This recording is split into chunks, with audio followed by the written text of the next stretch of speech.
searching for this all my life. You're just my type. I've been looking for a boy who can treat me right.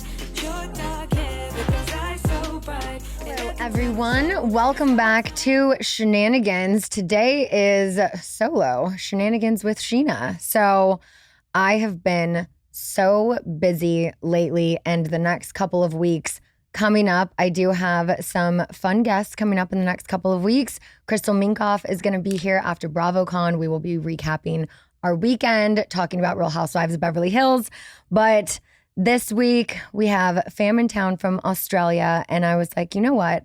I'm just going to do a little Q&A, catch up, because I felt like the Janet episode last week was so great, but we were already at an hour, and then I was like, I still have more that I want to talk to you guys about. So for those of you watching on YouTube, comment below. Let me know if you want to hear more solo episodes, if there are any guests you want me to reach out to get coming up on some future episodes. But you sent in so many questions, and let's get into it.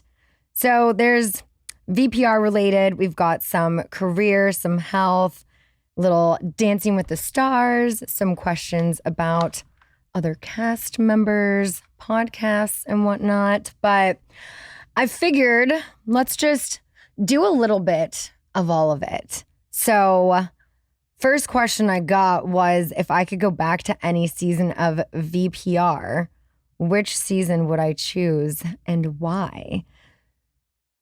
I feel like there's several seasons I would want to go back to for multiple reasons. Honestly, the first one that popped to mind was season 6. Just redo all of season 6. Do not brag about Rob season 6 at all.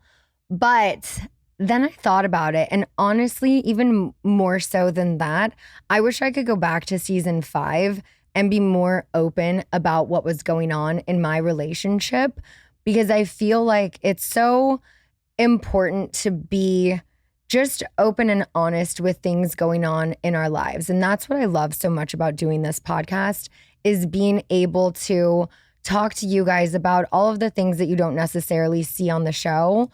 But I think over the last couple of years, I think you'll see this more hopefully on season 11 with my relationship with Brock.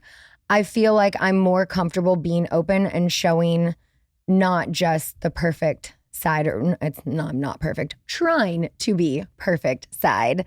And I think that's what's relatable. So I've been trying to be more open and just being okay when I'm filming, you know, if I cry, if we're fighting, if we're arguing, and as uncomfortable as that is, I know at the end of the day, it's relatable.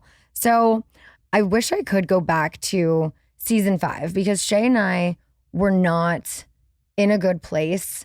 We were acting like everything was fine. I remember so vividly having a conversation with Lisa. It might have been the finale or the episode before, but it was like the rehearsal dinner taco party night before Katie's wedding. And I was just like, I have the butterflies again. Everything's great. And I think I was doing this thing where if I say everything's great, it'll then become great. And if I act like everything's perfect, people will believe it's perfect, and then it'll be perfect. And nothing in life is perfect. And I've realized that so much more over the last few years, that I don't need to act as if everything is sunshine and rainbows, because that's not the reality. That's not the world we live in. And I do wish I could go back and be more open about that, because I think the things that were going on in our marriage and ultimately led to our divorce would have been very relatable. It took the reunion and some of that coming out later, but I am just hoping going forward on the show, season 11, hopefully season 12, and many, many more. But I do hope you get to see more of that side of me, because I've been doing my best to be as open and honest as possible. And same here on the podcast. What's the hardest thing about being a reality TV star? Being open and honest and putting that out there for the world to judge you. I feel like I am okay with constructive criticism, because I always want to be a better version of myself. However, when I see comments that are incorrect and people say things about me that I'm like, that's not true. That's the hardest part. It's easy to put it all out there, but then getting that feedback back can be frustrating at times. Like one of the things that I feel like it's been said to me so many times at this point, but the amount of people who think I've had plastic surgery, I'm like, I honestly haven't. I would admit it because I would have probably gotten a deal on the nose job, but I haven't had one. And it's just like when I see things, that's like a vain example, but when I see things that are just incorrect, people saying, you go out all the time, you're never with your kid. I'm like, I'm with my kid every single day, unless I'm on a trip for work that requires me to go out of town. I'm with her. I put her down, and when I go out at night, yeah, she's sleeping. She doesn't miss me. She's asleep the whole time. So yes, my social life is very busy. And I feel like also, I actually was having this conversation with Stassi last night, and we were just talking about mom shamers and people on the internet. And I was like, you know what?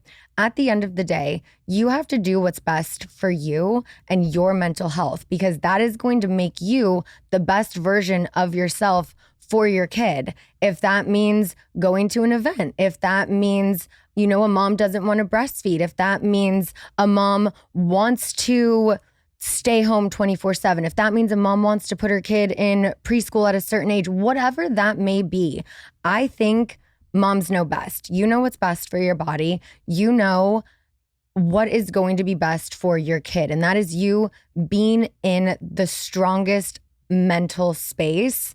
And whatever decision you need to make to get there, I think that's what you should do. So to all of the mom shamers out there, just know that we're all doing the best we can and the best that we think for our family. So yeah, that's funny because the next question is, how is your relationship with Katie, Stassi, and Brittany? So I haven't been around Stassi as much over the past year, but recently, because of events for Lala and Katie, we've seen each other a few times and had really great conversations around motherhood. And last night, we're like, you know what? We should get the girls together more. Seeing them together last week at Lala's 5-year sobriety birthday celebration, it was so fun. So I feel like that's something maybe you guys will start seeing more. Brittany is always going to be one of my nearest and dearest friends. I will be with her this weekend. And last night we were at a nail event for Katie. She has a collab with Quickies. It's these awesome press-on nails, which she said last for like 2.5 weeks. I might need to switch from my acrylics to them because you can also switch up the style of them quicker. So I feel like I'm in a great place with all of the girls. And for me, as someone who always wants everyone to get along, that is the best place for me to be in. I hate having beef with the girls. I don't ever like getting into podcast wars or anything like that. So for now, everything with us is good. Yeah.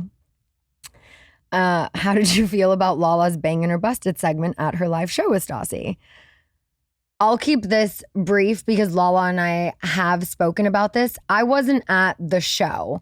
I saw maybe a 40-second clip on Instagram that cut off. So I don't even know what the rest was said. They could have been complimenting me. They could have been being shady. I don't know because I didn't see the whole thing.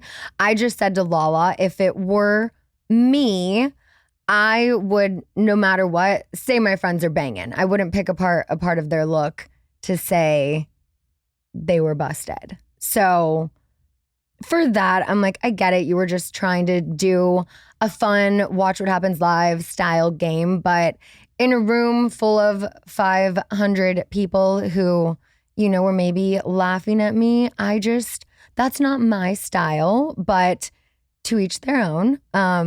We did have a good conversation about that. And I don't think she would do another segment like that at one of her shows. Also, kind of speaking of Shay, have you had any contact with him since the last reunion after your divorce? We have lightly kept in touch over the last few years. His mom sadly passed away earlier this year, and I had been reaching out and checking in on him. I wasn't able to go to the funeral because it was literally the day we filmed our reunion. It's like the one and only day that work couldn't be moved for me to be able to go. So I have checked in with him. We have a friendship. It's not a close one at all. You know, I'm obviously remarried. I have my own family. And if I were him, I don't think it would be easy to be in my life. But I have nothing but love for him, wish him the best. Our relationship wasn't one that I think ever should have gone down the path of marriage. But at the time, 29 years old, third season of a reality show, I just felt like I was on top of the world and it was all happening. And, you know, I loved him. He was my best friend. But I think there were a lot of red flags early on. And I kind of wish we did have people around us who saw them, but I wish people maybe spoke up more before we went down the path of marriage.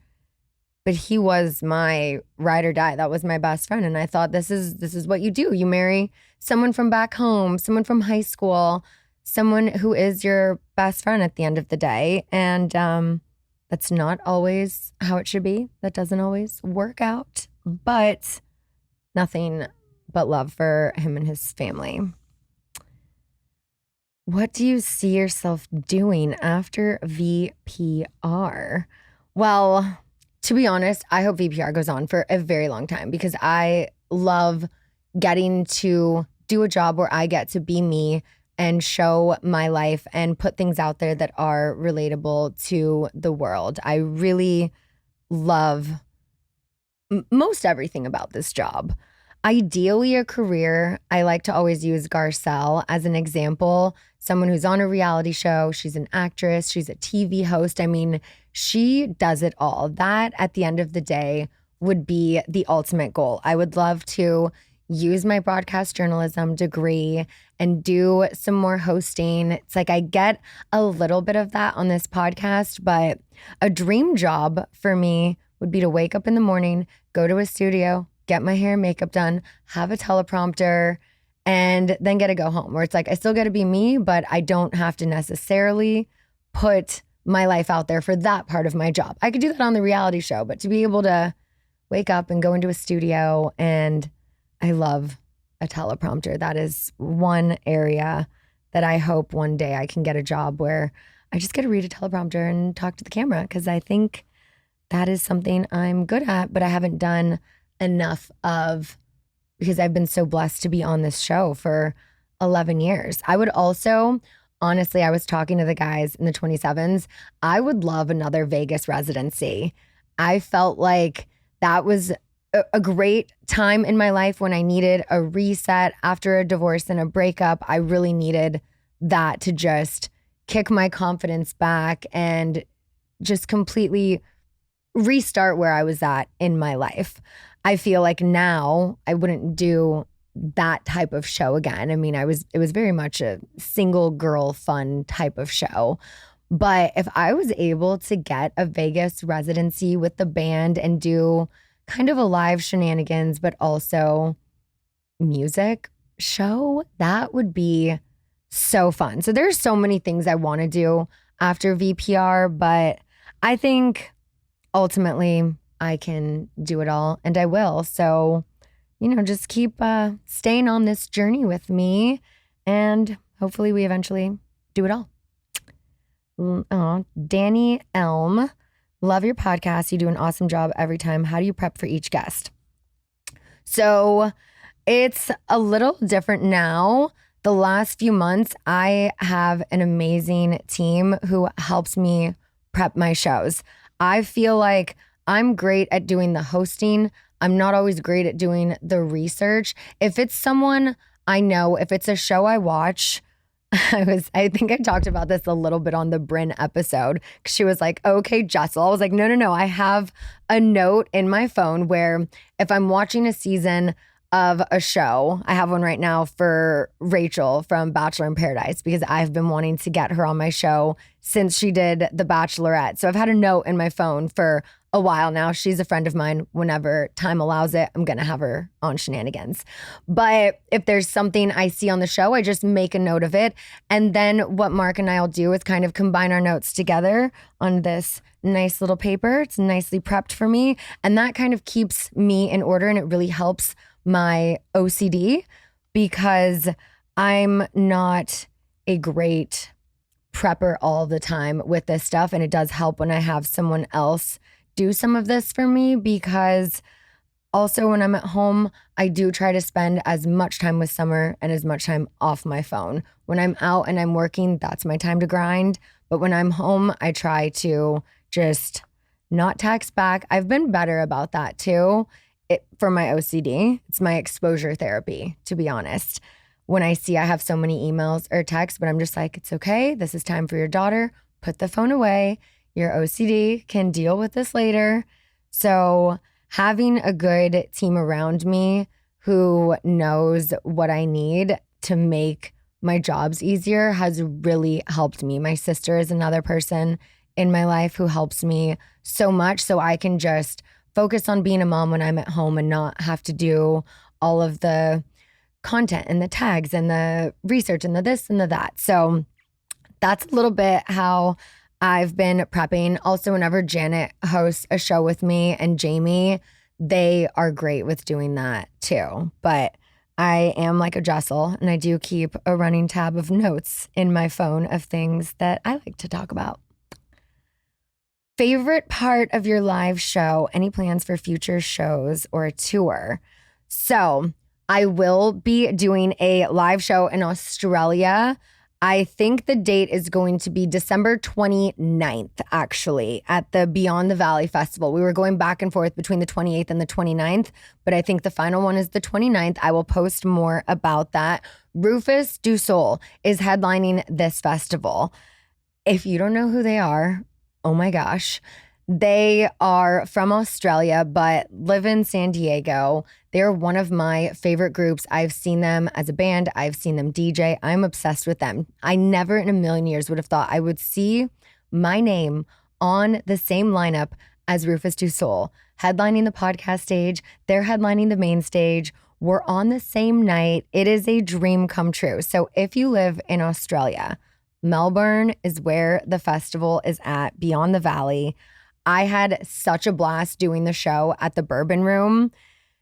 It was so fun to be able to incorporate the band, but also have a guest, have someone MC, audience interaction. I absolutely loved doing that. I definitely want to do more of that in 2024. So stay tuned for more of that. But in the meantime, if you're in Australia or if you want to go to Australia, New Year's Eve, it's going to be fun. And then Rufus is playing another festival in Brisbane on actual New Year's Eve. So I get to see one of my favorite bands twice in actually my favorite country. So very excited about that.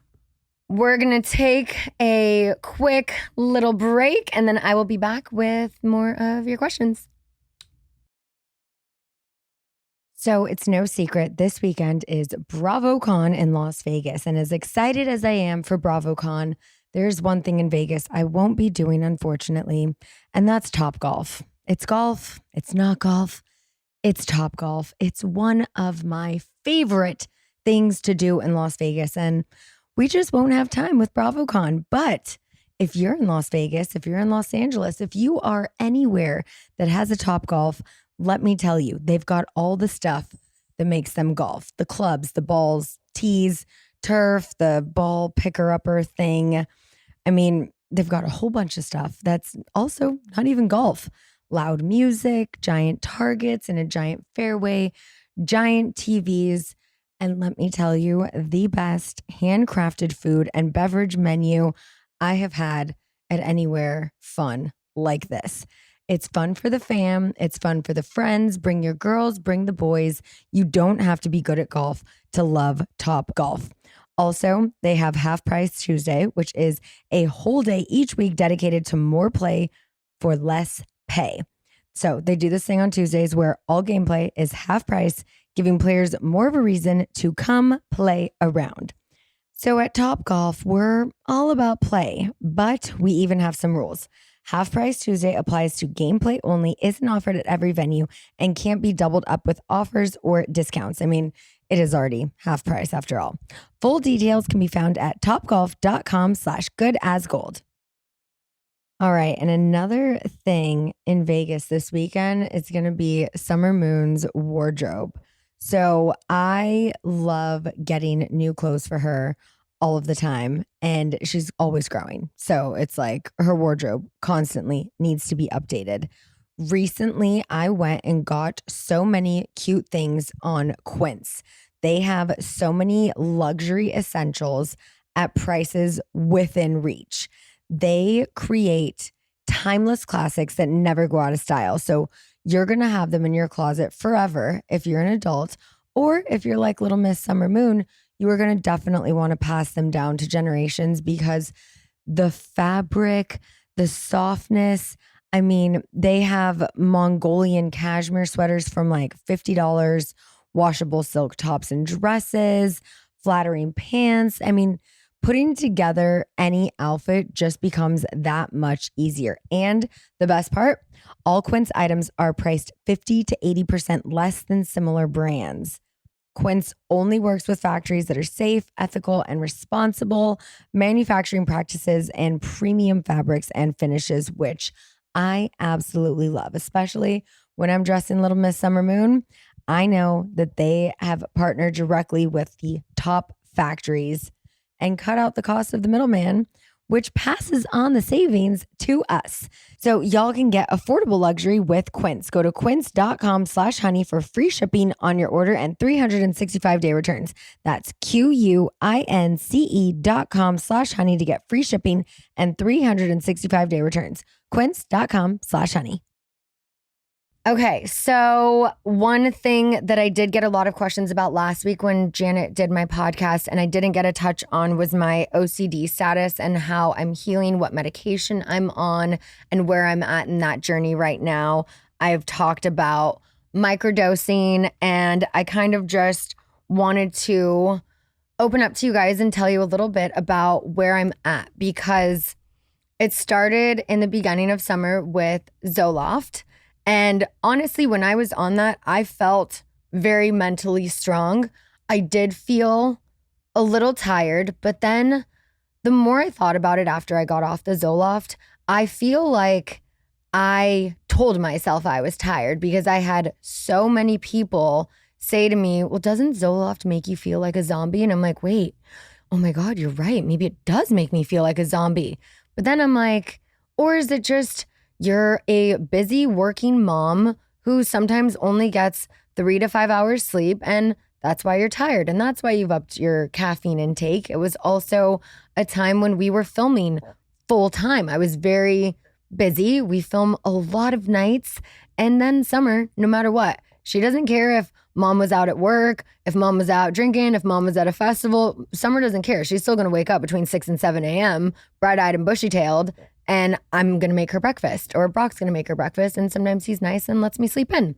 But regardless, I felt like during that time, I didn't want to go down the path too far where my body became dependent on Zoloft, because I was like, maybe this isn't for me. So I weaned off it after about 5 weeks, and I wanted to try microdosing. So I gave myself maybe 2 months on nothing just to let any of that residual get out of my body. Started taking some microdosing capsules, and the first ones I tried, it's not that you feel anything when you're on it. You do not feel euphoric. You don't trip. You don't see the trees moving or anything like that. It's just in place of an anti-anxiety or an antidepressant pill, which, you know, you are supposed to feel a mental relief, but not like an actual high. So I also want to point out I have not smoked weed in, God, I don't even know how many months now. So I'm still on that journey of, I feel so much better not smoking weed. I don't feel paranoid anymore. The intrusive thoughts have been less. So I was like, okay, you made the right call there. Maybe it's Zoloft, maybe it's microdosing. The longer I stayed on the microdosing, I tried a different company, And I was like, okay, maybe this feels better. But I still had a feeling of, it was like a happy sad.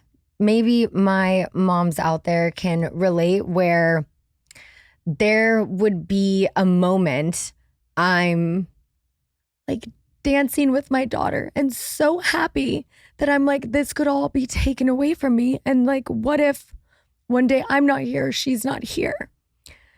And it was almost a daily thing that I was feeling. And I'm like, I'm not depressed by any means. I just don't want to feel sad because I'm so happy that I'm so scared of losing it. And I remember opening up to Ariana about this because this is something that she struggles with as well.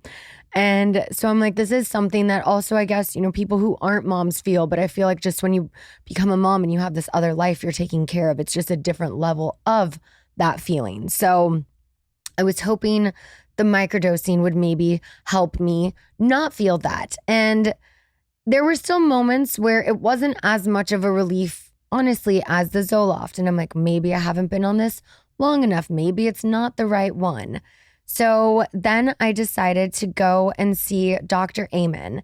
So if y'all listened to my episode with Jordan Younger, who hosts the Balanced Blonde podcast here at Dear Media, we talked about a lot of this. And she told me about Dr. Amen, which she also discussed on her episode with Dana Cathan.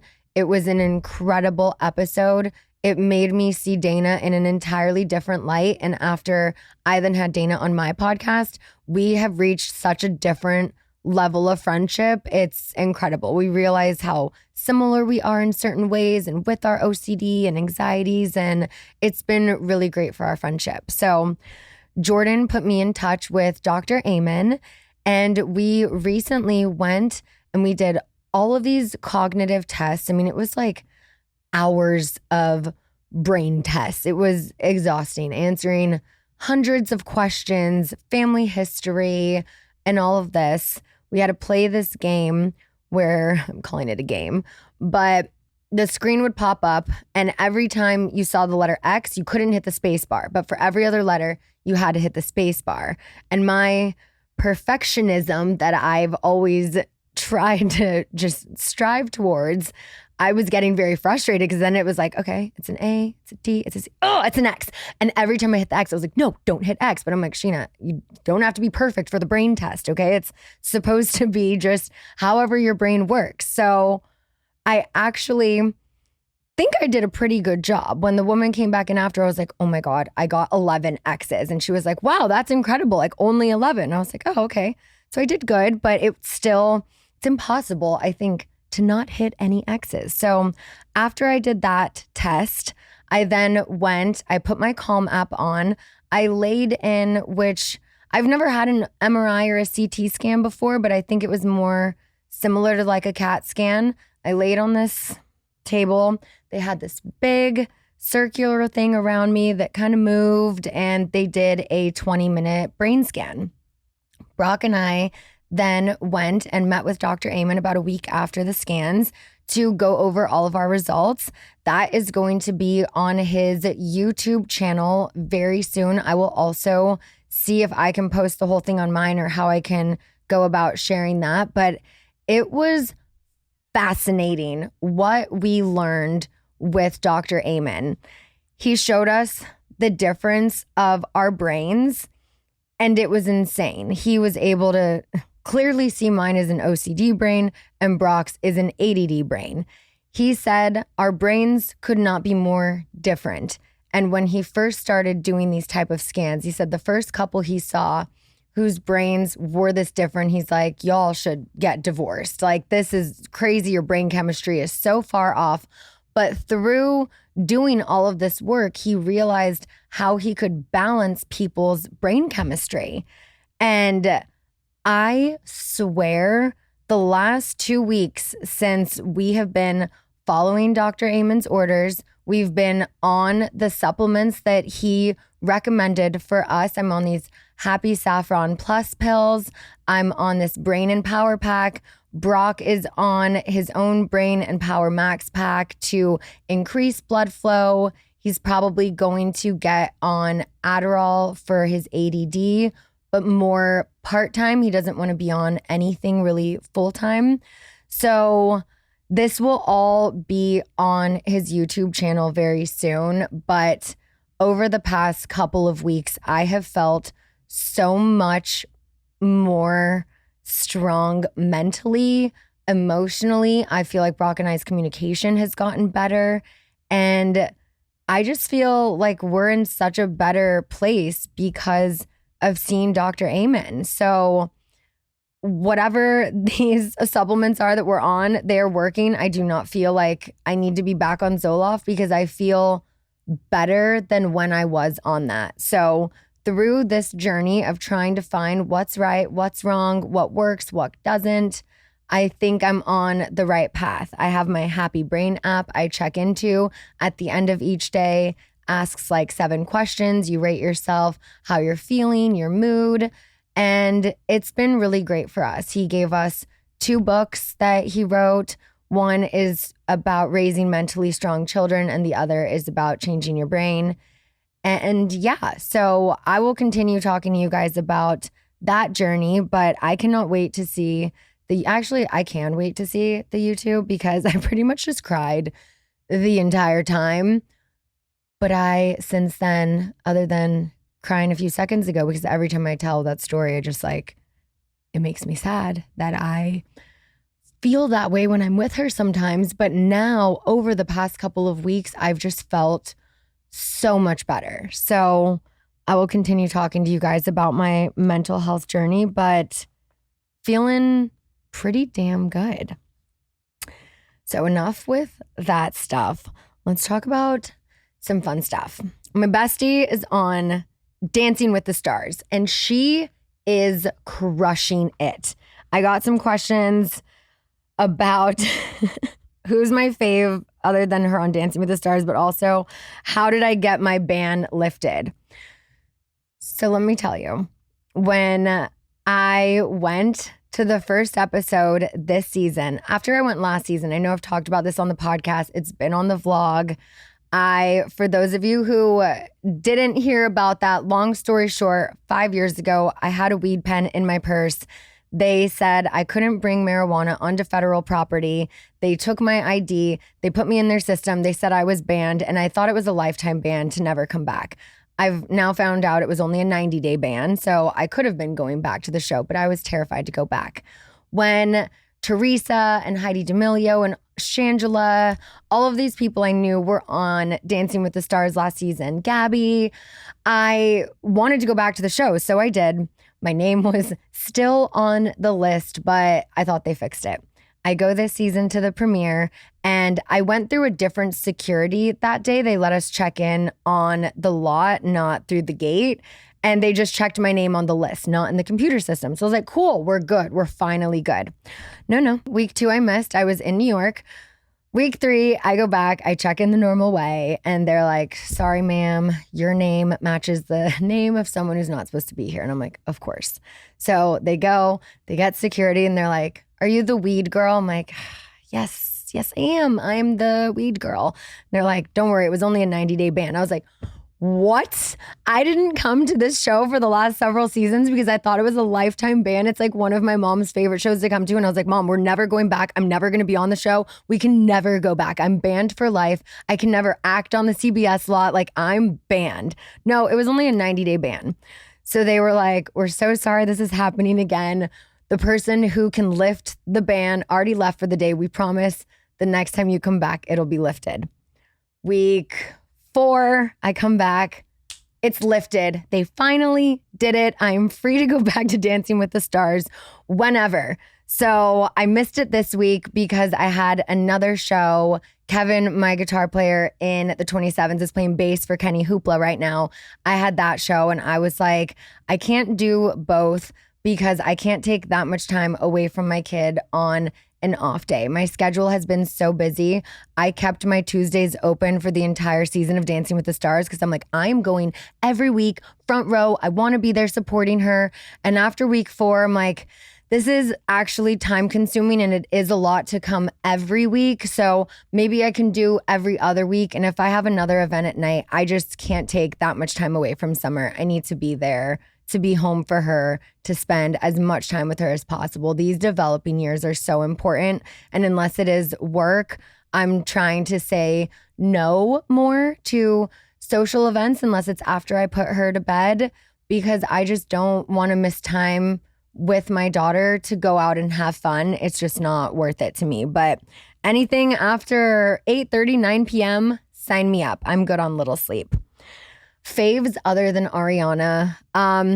Unfortunately, two of my favorite pros have already went home, Britt and Gleb. I was so sad to see them go home. Love Mauricio. Him and I have been trying to get our schedules to line up so he can also get into some shenanigans with me soon. I love Barry. Oh my God. He is a doll. I met him at one of the shows and he was just the absolute sweetest. So many great people on this season, but Barry, he's a gem. And I hope he goes very far because I know this has been a dream of his for like 18 years to be on the show. Okay, I got a lot of questions about Tom's podcast and what my thoughts are. First, I haven't listened. I've seen a couple clips, whether it's TikTok or Instagram, things that other accounts post. Oddly, I'm wearing my Life is Beautiful shirt. Obviously, it was posted. I saw him there. Kyle Chan is and always will be one of my dearest friends. And I'm not going to not hang out with Kyle just because he's with Tom. There's a lot that happened on season 11. And that's just going to be something you guys are going to have to wait to see. But when he told me he was doing his podcast, I was like, look, here's my advice to you. Get a good editor to cut out the likes. The amount of time that man says like, and that was my advice to him. But I am curious to watch or listen to the rest of the Dr. Drew episode because I know they go into narcissism and he took the narcissist test. So I definitely want to see a little more about that because also from what I've seen on social media, it seems like he's bringing a lot of guests on who are kind of interviewing him. I don't know if that's just the clips I've seen. So I feel like that's kind of him, bringing people on to interview him to get his part of the story out there that he wants because he has 100% editing control over. But I'm interested to see more about the Dr. Drew episode. I also don't like that I've heard he's been speaking negatively about Ariana on the podcast. It's like, look, the beauty of podcasts is we can speak about things openly and honestly, but advice to Tom, you've spoken about this enough. Let the season play out and let Ariana live her life.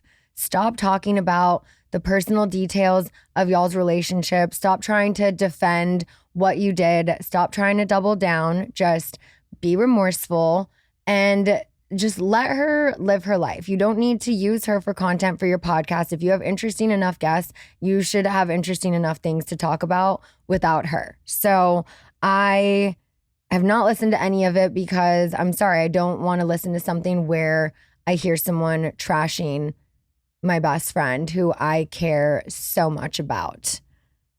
Just curious what Dr. Drew had to say on that, but he's just got to stop picking the scab, Let her heal, let her just thrive and live her best life and just stop talking about her. Just, that's kind of ties in well to the next question, though. How come you cut ties and unfollowed Sandoval after the split from Ariana, but haven't done the same with Carl after he jilted Lindsay? Okay. I don't know the full story on what happened with Carl and Lindsay. I have spoken to both of them and I've gotten bits and pieces. I will be seeing both of them at BravoCon. I don't think these situations are comparable. It's not like Carl had a 7-month affair with Danielle. That would be comparable. This is nothing like that. There was no lying, cheating, deceit. There was none of that involved with Carl and Lindsay, at least not to my knowledge. Ever since I did Watch What Happens Live with Carl's mom, her and my mom were the bartenders. I have maintained a relationship with Sharon. I've spoken to her and reached out, and I do not believe these rumors about him cheating, getting someone pregnant. You know, I feel like people just want to spread propaganda, and I don't believe that, but I don't know for a fact. So I just want to put that out there. I just don't think it's anywhere near the same as what Tom, Ariana, and Raquel, that whole situation and what they did to Ariana. So yeah, obviously breaking off an engagement is never easy. You know, it's not going to be pretty. It's not fun. It's not a situation anyone ever wants to be in. But I haven't seen Carl speaking negatively about Lindsay in the press. I've seen him just being quiet, you know, letting people trash him, letting people say whatever they want. He's just been keeping a low profile and just staying out of it. And honestly, I have to commend him for ending it if he didn't feel it was right before going down the aisle. Because as someone who has been divorced, divorce is not easy, and it's a hell of a lot harder than breaking off an engagement. That is not an easy thing to do. My heart goes out to Lindsay and Carl because I know they're both hurting in this. I can't imagine how Lindsay is feeling after this breakup. You know, I mean, they were a few months out from a destination wedding and he calls it off. But I'm just hoping at the end of the day that this is the best thing for both of them and they can both live a happy life once the hurt passes. You know, time heals all wounds, but I can't imagine how difficult BravoCon is going to be for them. I don't know if it's the first time they're seeing each other, but sending them both love. I'm not taking sides in this one because I don't know the full story yet, but I don't believe all of these rumors I've heard about him. I really genuinely don't. Do you think Tom is a narcissist? The line Narcissistic Psycho and Apples is about him, right? That song is open to interpretation. Some may think the first verse is about Raquel and the second verse is about Sandoval. It's just a good song that I wrote with the 27s. So I'm also like, I don't want to get myself in trouble before BravoCon when I have to be with him and everyone. And I'm not a doctor. I'm not going to diagnose someone, but that is why I'm more interested to hear Dr. Drew's take on this. Because the 30-second clip I saw right when it ended, I was like, ooh, that was a good cliffhanger. But I also just don't have time to listen to a bunch of podcasts. I'm so behind on all my reality shows right now. I gotta catch up. I haven't seen the New York Housewives reunion yet. I've got the Kardashians to catch up with, D'Amelio's, which I saw. Someone sent me a screenshot. They're like, oh, I saw you. I don't think I speak at all, but I have a little cameo on that. Yeah, so I'm not going to speak too much on that. I think a lot is going to be shown this season and it'll be an interesting one. But I just want to say before anyone sees next season, you know, just give us all some grace and understand that we're all trying to figure out this new norm on this show and in this friend group. And it wasn't easy, but hopefully it's entertaining. What are you most excited about for BravoCon? Who are you looking forward to seeing? Any tea from any past BravoCons you can share? I'm excited to see everyone. Honestly, I have so many friends in the Bravo world who I don't get to see often unless I'm paired with them on Watch What Happens Live or BravoCon. It's like high school reunion for Bravo Celebrities. I'm excited for all of the Watch What Happens Lives episodes. Hopefully, I don't know if voting's still open, but I'm nominated for a Bravo award for Good as Gold. That would be such an honor if I win. If I don't, all of the people in the category are amazing, so I definitely don't expect to win. But I'm really excited for all of it. I wasn't excited that it's in Vegas because I love going to New York. It is my favorite place in the country to go and work. But I think Vegas is going to be fun. And what I love the most about it being in Vegas is I get to bring my family. I get to see Summer a little bit each day over the weekend, which was one of the hardest parts about last BravoCon, is that was the longest time I was ever away from her. But I think it'll be so fun. I'm still working on my looks, and I partnered with Shark Beauty. So I'm going to be doing some fun activations actually with Lindsay at BravoCon. So you guys will be seeing that on Instagram soon. And just to finish this off, the one thing that I'm very, very excited about at BravoCon is the bazaar. I have, for the first time, a booth at the bazaar. We are going to be selling Good as Gold vinyls. So the ones that we're selling are melted gold vinyls. One side is the OG Good as Gold. The back side is the Screamo version with the 27s. And we're going to be doing a fun giveaway at BravoCon as well. We're still working out those details, seeing how many we can give away, but we have the amazing 24 karat vinyls, like the exact one I gave Andy Cohen. And we will be doing a giveaway to some lucky winners. So definitely, if you're at BravoCon, stop by my booth. I will be posting the times that I will be at the bazaar every day. I will be signing the vinyls, and my sister-in-law just flew in from Australia. She will be working the booth. Brock is going to be there as much as possible. Our schedules are crazy, but when I know what the time slots I will be there, I will be posting that. We might go live on Instagram. So if you see that, just try and come by. And yeah, so excited. So much to do to finish prepping for this week. But I can't wait to see you guys at BravoCon. Thank you so much for listening. I think I talked your ear off, but if you want more solo episodes, let me know. I've been searching Bye. for this all my